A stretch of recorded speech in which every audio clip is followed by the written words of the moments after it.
Hello বাচ্চারা, আজকে আমরা ইন্ডিপেন্ডেন্স ডে প্যাসেজটা পড়ব। এই ভিডিওতে আমরা প্রতিটা লাইন ধরে আগে প্যাসেজটা বুঝে নিব। এর পরের ভিডিওগুলোতে আমরা এই প্যাসেজের ওপর এসএসসি পরীক্ষায় আসা এমসিকিউ, শর্ট কোয়েশ্চেন্স থেকে শুরু করে সবগুলো প্রশ্ন সলভ করব এবং ভোকাবুলারি শিখব। আদানিস্ত্রীর ওয়েবসাইটে গিয়ে তোমরা এসএসসি পরীক্ষার জন্য প্রস্তুতি নিতে পারবা। তোমাদের আদন ভাইয়া ও আদানিস টিম তোমাদের জন্য সব কিছু ফ্রি করে দিয়েছে। তোমাদের কোনো কোর্স কিনতে হবে না, টাকা খরচ করতে হবে না। ডিসক্রিপশনে লিংক দেওয়া আছে। তো চলো আমরা একটা একটা করে সেন্টেন্সের অর্থ ও কনটেক্সট বুঝে বুঝে প্যাসেজটা পড়ি। Paragraph 1. 26th March, our Independence Day, is one of the most important state festivals. ২৬ March আমাদের স্বাধীনতা দিবস দেশের সবচেয়ে গুরুত্বপূর্ণ রাষ্ট্রীয় উৎসবগুলোর একটি। এখন সেন্টেন্সটা ভেঙে বুঝি। ইন্ডিপেন্ডেন্স ডে মানে স্বাধীনতা দিবস। ইন্ডিপেন্ডেন্স মানে স্বাধীনতা, আর ডে মানে দিবস বা দিন। ১৯৭১ সালে ২৬ মার্চ আমাদের স্বাধীনতা ঘোষণা করা হয়েছিল, তাই এই দিনটা আমাদের independence day. One of the most important, এই ফ্রেজটা খেয়াল করো। ওয়ান অফ দ্য মানে অনেকগুলোর মধ্যে একটি, মোস্ট ইম্পর্ট্যান্ট মানে সবচেয়ে গুরুত্বপূর্ণ। তাহলে one of the most important মানে সবচেয়ে গুরুত্বপূর্ণগুলোর মধ্যে একটি। মানে দেশে আরও কিছু বড় দিবস আছে, যেমন ১৬ ডিসেম্বর, ২১ ফেব্রুয়ারি আর ২৬ মার্চ তাদেরই একটা। State festivals. স্টেট মানে রাষ্ট্র আর ফেস্টিভ্যাল মানে উৎসব। স্টেট ফেস্টিভ্যাল মানে রাষ্ট্রীয় উৎসব, অর্থাৎ যে উৎসব পুরো দেশ মিলে সরকারিভাবে পালন করা হয়। এটা কোনো ব্যক্তিগত বা পারিবারিক উৎসব না, পুরো জাতির উৎসব। এবার নেক্সট সেন্টেন্সে যাই। The day is celebrated every year in the country with great enthusiasm and fervour. দিনটি প্রতি বছর সারা দেশে অত্যন্ত উৎসাহ ও উদ্দীপনার সঙ্গে উদযাপিত হয়। এখন ডিটেইলে বুঝি। ইজ সেলিব্রেটেড মানে উদযাপন করা হয়, পালন করা হয়। সেলিব্রেট মানে আনন্দের সাথে কোনো দিন পালন করা, যেমন তুমি তোমার বার্থডে সেলিব্রেট করো। এভরি ইয়ার মানে প্রতি বছর, মানে এটা একবারের ব্যাপার না, প্রতি বছরই নিয়ম করে হয়। উইথ গ্রেট এনথুজিয়াজম অ্যান্ড ফার্ভার, এই দুইটা ওয়ার্ড খুব ইম্পর্ট্যান্ট। এনথুজিয়াজম মানে উৎসাহ, মানে ভেতর থেকে আসা আগ্রহ। ফার্ভার মানে উদ্দীপনা বা প্রবল আবেগ। উইথ গ্রেট মানে অত্যন্ত বা অনেক বেশি। তাহলে পুরোটা মিলে মানুষ মন থেকে প্রবল আবেগ নিয়ে দিনটা পালন করে। খেলার মাঠে বাংলাদেশের খেলা দেখার সময় তোমার ভেতরে যে এক্সাইটমেন্ট কাজ করে, সেটাই এনথুজিয়াজম। চলো এবার পরের সেন্টেন্সটা পড়ি। It is a national holiday. এটি একটি জাতীয় ছুটির দিন। এখন ছোট অংশে বুঝি। ন্যাশনাল মানে জাতীয়, মানে পুরো জাতির জন্য। হলিডে মানে ছুটির দিন। ন্যাশনাল হলিডে মানে সরকার ঘোষিত ছুটি, যেদিন সারা দেশে ছুটি থাকে। Paragraph 2. All offices, educational institutions, shops and factories remain closed on this day. এই দিনে সব অফিস, শিক্ষা প্রতিষ্ঠান, দোকানপাট ও কলকারখানা বন্ধ থাকে। এখন সেন্টেন্সটা ভেঙে বুঝি। এডুকেশনাল ইনস্টিটিউশনস মানে শিক্ষা প্রতিষ্ঠান। এডুকেশনাল মানে শিক্ষা সংক্রান্ত, আর ইনস্টিটিউশন মানে প্রতিষ্ঠান। তোমার স্কুল, কলেজ, ইউনিভার্সিটি সবই এডুকেশনাল ইনস্টিটিউশন। শপস মানে দোকান, আর ফ্যাক্টরিজ মানে কলকারখানা, যেখানে জিনিসপত্র তৈরি হয়। Remain closed. রিমেন মানে থাকা, ক্লোজড মানে বন্ধ। রিমেন ক্লোজড মানে বন্ধ থাকা। খেয়াল করো, লেখক শুধু ক্লোজড বলেননি, রিমেন ক্লোজড বলেছেন, মানে সারাদিন ধরেই বন্ধ থাকে। অন দিস ডে মানে এই দিনে, অর্থাৎ ২৬শে মার্চে। The day begins with a 31 গান স্যালিউট। ৩১ বার তোপধ্বনির মধ্য দিয়ে দিনটির সূচনা হয়। এখন ভেঙে দেখি। বিগিনস উইথ মানে শুরু হয় কোনো কিছু দিয়ে। বিগিন মানে শুরু করা। গান স্যালিউট মানে তোপধ্বনি। স্যালিউট মানে সম্মান জানানো।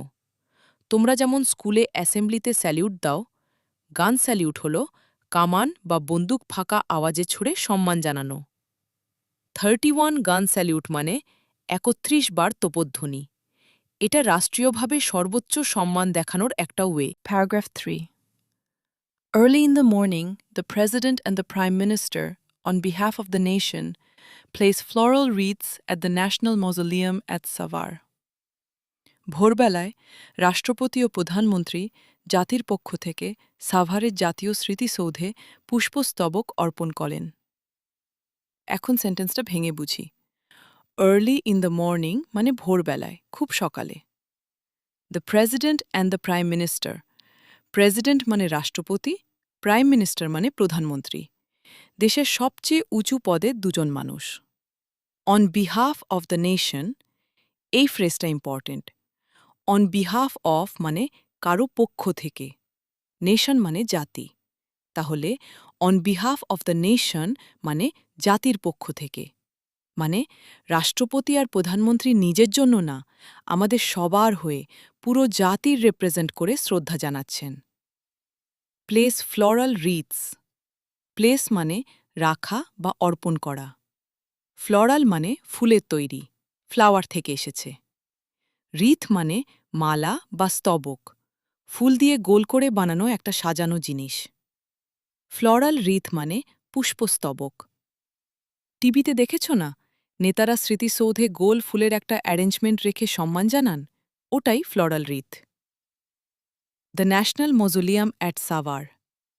মজোলিয়াম মানে স্মৃতিসৌধ, মানে মৃত মানুষদের স্মরণে বানানো বিশাল স্থাপনা। ন্যাশনাল মজোলিয়াম মানে জাতীয় স্মৃতিসৌধ, যেটা সাভারে অবস্থিত। এটা আমাদের মুক্তিযুদ্ধের শহীদদের স্মরণে বানানো। Then other leaders, political parties, diplomats, social and cultural organisations, educational institutions and freedom fighters pay homage to the martyrs. এরপর অন্যান্য নেতৃবৃন্দ, রাজনৈতিক দল, কূটনীতিক, সামাজিক ও সাংস্কৃতিক সংগঠন, শিক্ষা প্রতিষ্ঠান এবং মুক্তিযোদ্ধারা শহীদদের প্রতি শ্রদ্ধা নিবেদন করেন। এখন ডিটেইলে বুঝি। দেন মানে এরপর, মানে আগে প্রেসিডেন্ট আর প্রাইম মিনিস্টার, তারপর বাকিরা। একটা অর্ডার বা ক্রম আছে। পলিটিক্যাল পার্টিজ মানে রাজনৈতিক দল। পলিটিক্যাল মানে রাজনীতি সংক্রান্ত, পার্টি মানে দল। ডিপ্লোম্যাটস মানে কূটনীতিক। এরা হলেন বিদেশি রাষ্ট্রের প্রতিনিধি, যেমন বিভিন্ন দেশের অ্যাম্বাসেডাররা যারা বাংলাদেশে থাকেন, মানে শুধু আমাদের দেশের মানুষ না, বিদেশিরাও শ্রদ্ধা জানান। Social and cultural organizations. Social মানে সামাজিক, কালচারাল মানে সাংস্কৃতিক, অর্গানাইজেশন মানে সংগঠন, মানে বিভিন্ন সামাজিক ও সাংস্কৃতিক গ্রুপ। ফ্রিডম ফাইটার্স মানে মুক্তিযোদ্ধা। ফ্রিডম মানে স্বাধীনতা, ফাইটার মানে যোদ্ধা, যারা ১৯৭১ সালে দেশের জন্য যুদ্ধ করেছিলেন। Pay homage to the martyrs. এই ফ্রেজটা পরীক্ষায় খুব আসে। হোমেজ মানে শ্রদ্ধা, পে হোমেজ মানে শ্রদ্ধা নিবেদন করা। মার্টার মানে শহীদ, যারা দেশের জন্য জীবন দিয়েছেন। তাহলে pay homage to the martyrs মানে শহীদদের প্রতি শ্রদ্ধা জানানো। Paragraph 4. People from all walks of life also go there in rallies and processions. সর্বস্তরের মানুষও মিছিল ও শোভাযাত্রা করে সেখানে যায়। এখন সহজভাবে ভেঙে বুঝি। People from all walks of life, এটা একটা খুব সুন্দর এক্সপ্রেশন। ওয়াকস অফ লাইফ মানে জীবনের বিভিন্ন পেশা বা অবস্থান। অল ওয়াকস অফ লাইফ মানে সর্বস্তর। তাহলে people from all walks of life মানে সর্বস্তরের মানুষ, মানে ডাক্তার, শিক্ষক, কৃষক, শ্রমিক, ছাত্র, সবাই। অলসো মানে ও, মানে নেতাদের পাশাপাশি সাধারণ মানুষও যায়। গোদের মানে সেখানে যায়, অর্থাৎ সাভারের জাতীয় স্মৃতিসৌধে। In rallies and processions, rally মানে সমাবেশ বা মিছিল, প্রসেশন মানে শোভাযাত্রা, মানে অনেক মানুষ একসাথে লাইন ধরে হেঁটে যাওয়া। ২১ ফেব্রুয়ারি প্রভাত ফেরির কথা ভাবো, ওরকমই দল বেঁধে যাওয়া। এবার নেক্সট সেন্টেন্সে যাই। There are many cultural programs throughout the day highlighting the heroic struggle and sacrifice in 1971. সারা দিন ধরে অনেক সাংস্কৃতিক অনুষ্ঠান চলে, যেখানে ১৯৭১ সালের বীরত্বপূর্ণ সংগ্রাম ও আত্মত্যাগ তুলে ধরা হয়। এখন ভেঙে দেখি। কালচারাল প্রোগ্রামস মানে সাংস্কৃতিক অনুষ্ঠান, যেমন গান, নাচ, কবিতা আবৃত্তি, নাটক। থ্রুআউট দ্য ডে, থ্রুআউট মানে পুরোটা জুড়ে। থ্রুআউট দ্য ডে মানে সারা দিন ধরে, সকাল থেকে রাত পর্যন্ত। হাইলাইটিং, হাইলাইট মানে তুলে ধরা, সামনে নিয়ে আসা। তুমি যেমন বইয়ে ইম্পর্টেন্ট লাইন হাইলাইটার দিয়ে দাগাও যেন চোখে পড়ে, তেমনি এই অনুষ্ঠানগুলো ১৯৭১-এর ঘটনাগুলো সবার সামনে তুলে ধরে। The heroic struggle and sacrifice, heroic মানে বীরত্বপূর্ণ, হিরো থেকে এসেছে। স্ট্রাগল মানে সংগ্রাম, কঠিন লড়াই। স্যাক্রিফাইস মানে আত্মত্যাগ, মানে নিজের কিছু, এমনকি জীবন পর্যন্ত বিলিয়ে দেওয়া। ইন 1971 মানে ১৯৭১ সালে, আমাদের মুক্তিযুদ্ধের বছর। Paragraph 5. In the National Stadium, school children, scouts and Girl Guides take part in various displays to entertain thousands of spectators. জাতীয় স্টেডিয়ামে স্কুলের শিক্ষার্থী, স্কাউট ও গার্ল গাইডরা হাজার হাজার দর্শককে আনন্দ দিতে বিভিন্ন প্রদর্শনীতে অংশ নেয়। এখন সেন্টেন্সটা ভেঙে বুঝি। দ্য ন্যাশনাল স্টেডিয়াম মানে জাতীয় স্টেডিয়াম, ঢাকার বড় খেলার মাঠ।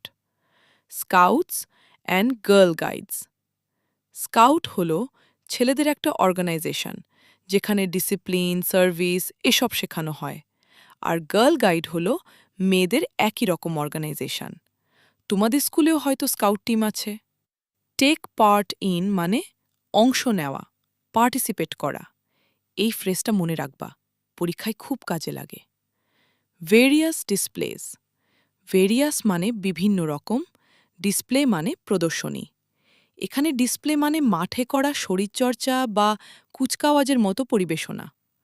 টু এন্টারটেইন মানে আনন্দ দেওয়ার জন্য, এন্টারটেইন মানে বিনোদন দেওয়া। থাউজেন্ডস অফ স্পেকটেটার্স, স্পেকটেটার মানে দর্শক, যারা বসে বসে দেখে। থাউজেন্ডস অফ মানে হাজার হাজার, মানে হাজার হাজার মানুষ স্টেডিয়ামে বসে এই ডিসপ্লে দেখে। চলো এবার পরে সেন্টেন্সটা পড়ি। Educational institutions also organize their individual programs. শিক্ষা প্রতিষ্ঠানগুলো নিজ নিজ অনুষ্ঠানের আয়োজন করে। এখন ছোট অংশে বুঝি। অর্গানাইজ মানে আয়োজন করা, ব্যবস্থা করা।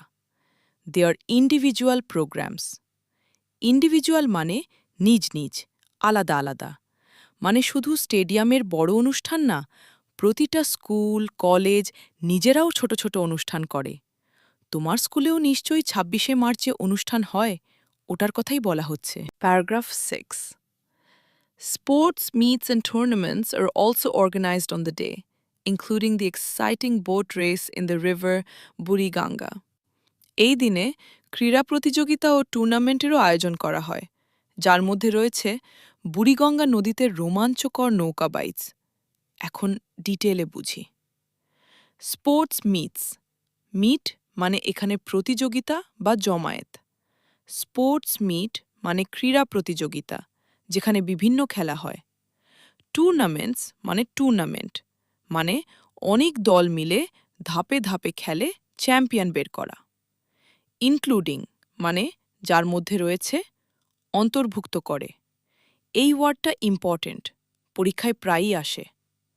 The exciting boat race, exciting মানে রোমাঞ্চকর, উত্তেজনাপূর্ণ। বোট রেস মানে নৌকা বাইচ, মানে অনেকগুলো নৌকা একসাথে রেস করে কে আগে যাবে। ইন দ্য রিভার বুড়িগঙ্গা মানে বুড়িগঙ্গা নদীতে, ঢাকার পাশের নদী। Paragraph 7. In the evening, all major public buildings are illuminated with colorful lights. সন্ধ্যায় সব প্রধান সরকারি ভবন রঙিন আলোয় আলোকসজ্জিত করা হয়। এখন ভেঙে দেখি, ইন দ্য ইভনিং মানে সন্ধ্যায়। খেয়াল করো, প্যাসেজটা সময়ের অর্ডার মেনে চলছে। ভোর থেকে শুরু করে এখন সন্ধ্যায় এসেছে। মেজর পাবলিক বিল্ডিংস, মেজর মানে প্রধান, বড়। পাবলিক বিল্ডিং মানে সরকারি ভবন, যেমন সংসদ ভবন, সুপ্রিম কোর্ট। আর ইলুমিনেটেড, এই ওয়ার্ডটা ইম্পর্ট্যান্ট। ইলুমিনেট মানে আলোকিত করা, আলো দিয়ে সাজানো। ইলুমিনেটেড উইথ কালারফুল লাইটস মানে রঙিন আলোয় আলোকসজ্জিত। ঈদ বা বিজয় দিবসের রাতে বড় বিল্ডিংগুলোতে যে লাল সবুজ বাতি জ্বলে, সেটাই ইলুমিনেশন। এবার নেক্সট সেন্টেন্সে যাই। Bangla Academy, Bangladesh Shilpakala Academy and other socio cultural organizations hold cultural functions.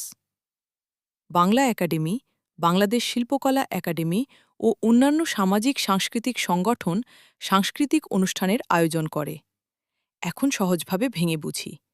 Bangla academy R Bangladesh Shilpakala academy হল আমাদের দেশের দুইটা বিখ্যাত সাংস্কৃতিক প্রতিষ্ঠান। বাংলা একাডেমি ভাষা ও সাহিত্য নিয়ে কাজ করে, আর শিল্পকলা একাডেমি গান, নাচ, শিল্পকলা নিয়ে কাজ করে। Socio cultural organizations, socio cultural মানে সামাজিক সাংস্কৃতিক। সোশিও এসেছে সোশিয়াল থেকে, মানে যে সংগঠনগুলো সমাজ ও সংস্কৃতি দুটো নিয়েই কাজ করে। হোল্ড কালচারাল ফাংশনস, হোল্ড মানে এখানে আয়োজন করা, অনুষ্ঠিত করা। ফাংশন মানে অনুষ্ঠান। তাহলে হোল্ড কালচারাল ফাংশনস মানে সাংস্কৃতিক অনুষ্ঠানের আয়োজন করা। খেয়াল করো, হোল্ড মানে সবসময় ধরে রাখা না, অনুষ্ঠানের ক্ষেত্রে হোল্ড মানে আয়োজন করা। চলো এবার পরের সেন্টেন্সটা পড়ি। Similar functions are also arranged in other places in the country. দেশের অন্যান্য স্থানেও একই ধরনের অনুষ্ঠানের আয়োজন করা হয়। এখন ছোট অংশে বুঝি। সিমিলার মানে একই ধরনের, কাছাকাছি রকমের। আর অ্যারেঞ্জড মানে আয়োজন করা হয়। অ্যারেঞ্জ মানে ব্যবস্থা করা, সাজানো। In other places in the country মানে দেশের অন্যান্য জায়গায়, মানে শুধু ঢাকায় না, সারা দেশের জেলায় জেলায়, উপজেলায় একই রকম অনুষ্ঠান হয়। এই শেষ সেন্টেন্সটা দিয়ে লেখক বুঝাচ্ছেন এই উদযাপন পুরো দেশ জুড়ে ছড়িয়ে পড়ে। শুরুতে বলা হয়েছিল দিনটা সারা দেশে পালিত হয়, শেষে এসে সেটাই আবার প্রমাণ হল। পরের ভিডিওতে আমরা এই প্যাসেজের important vocabulary, MCQ and short question solve করব। প্র্যাকটিস করার জন্য আদানিস্টের ওয়েবসাইটে চলে যাবে। ডিসক্রিপশনে লিংক দেওয়া আছে।